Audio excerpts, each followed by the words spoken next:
6 hinaan Malaysia kepada bangsa Indonesia.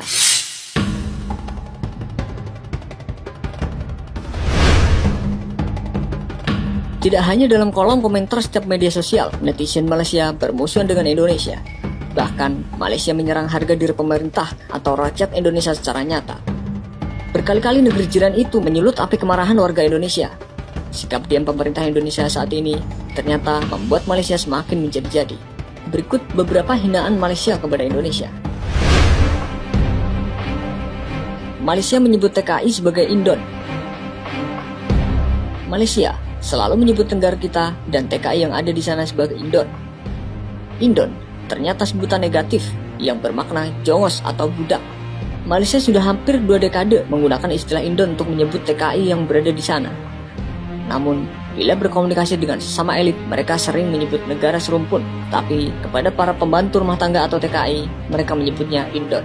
Sebutan Indon tentu sangat merendahkan martabat dan harga diri Indonesia. Namun, para elit seolah menutup mata dengan istilah ini.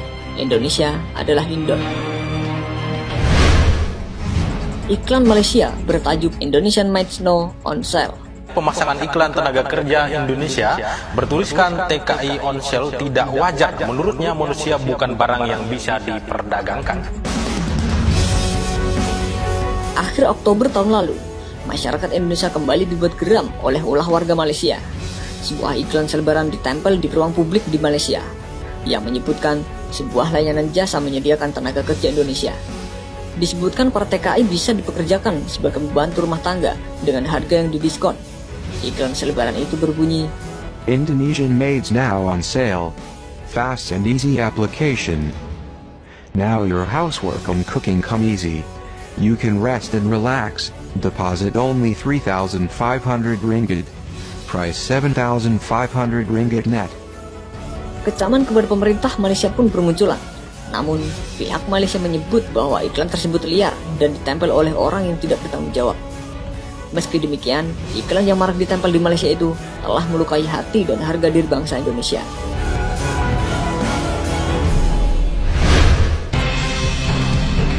Supporter Malaysia lecehkan Indonesia.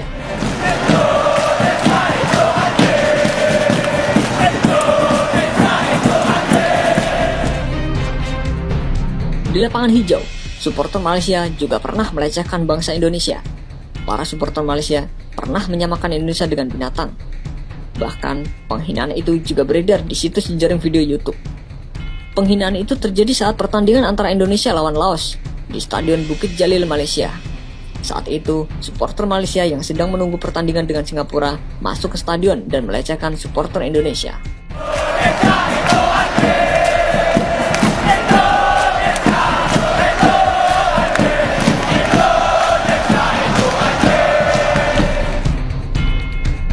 Hal itu membuat berang Wakapolri Komjen Pol Nanan Soekarno. Makian itu dibalas Wakapolri dengan guyonan tajam. SMS saya penuh dengan makian, Indonesia dibilang anjing. Kalau kita dibilang anjing, gak usah marah. Kalau kita anjing, supporter Malaysia adalah tainya. Malaysia klaim 6 budaya Indonesia. Pada rentang tahun 2007 sampai 2012, Malaysia sudah 6 kali mengklaim budaya milik Indonesia sebagai warisan budaya mereka. Klaim Malaysia itu bermula pada November 2007 terhadap kesenian reog Ponorogo. Selanjutnya, pada Desember 2008, Malaysia mengklaim lagu Rasa Sayangi dari Kepulauan Maluku. Lalu, klaim batik pada Januari 2009. Tari pendet yang jelas-jelas dari Bali juga diklaim Malaysia pada Agustus 2009 yang muncul dalam iklan pariwisata negeri jiran. Lalu, yang terbaru adalah klaim Malaysia terhadap tari tortor dan gondang sambilan yang merupakan asli kesenian dari Sumatera Utara.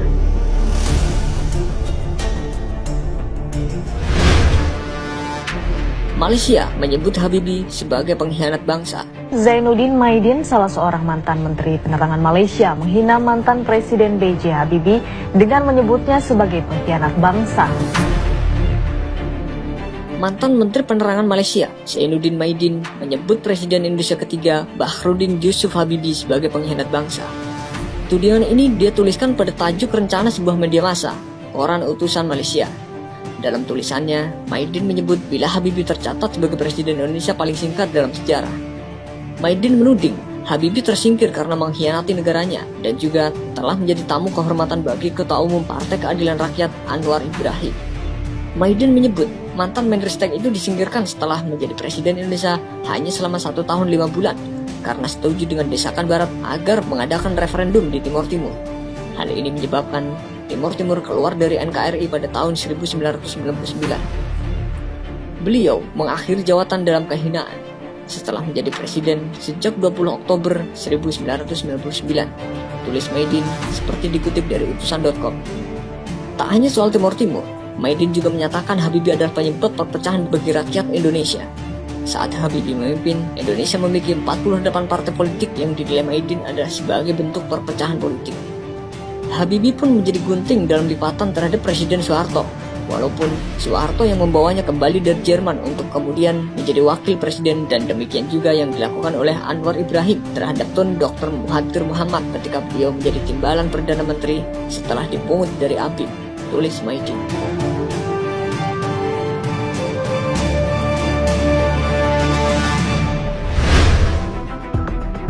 Bendera merah putih disuruh ganti kolor oleh warga Malaysia.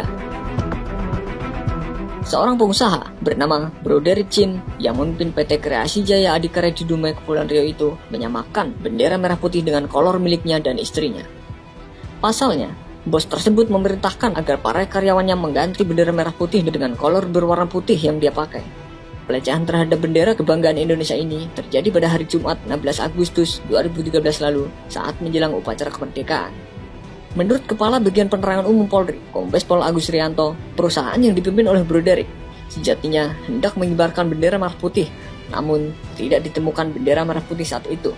Kemudian, Broderick Chin mengucapkan hal-hal yang tidak pantas didengar oleh masyarakat Indonesia. Kalau tidak ada bendera merah putih, ini pakai kolor saya yang warna putih, yang merah minta ibu, kata Agus, menirukan ucapan Broderick seperti dikutip oleh sumber berita. Mendengar hal itu, karyawan perusahaan tersebut tidak terima. Kabar bendera merah putih yang disejajarkan dengan kolor tersebut lantas menyebar cepat ke masyarakat Dumai.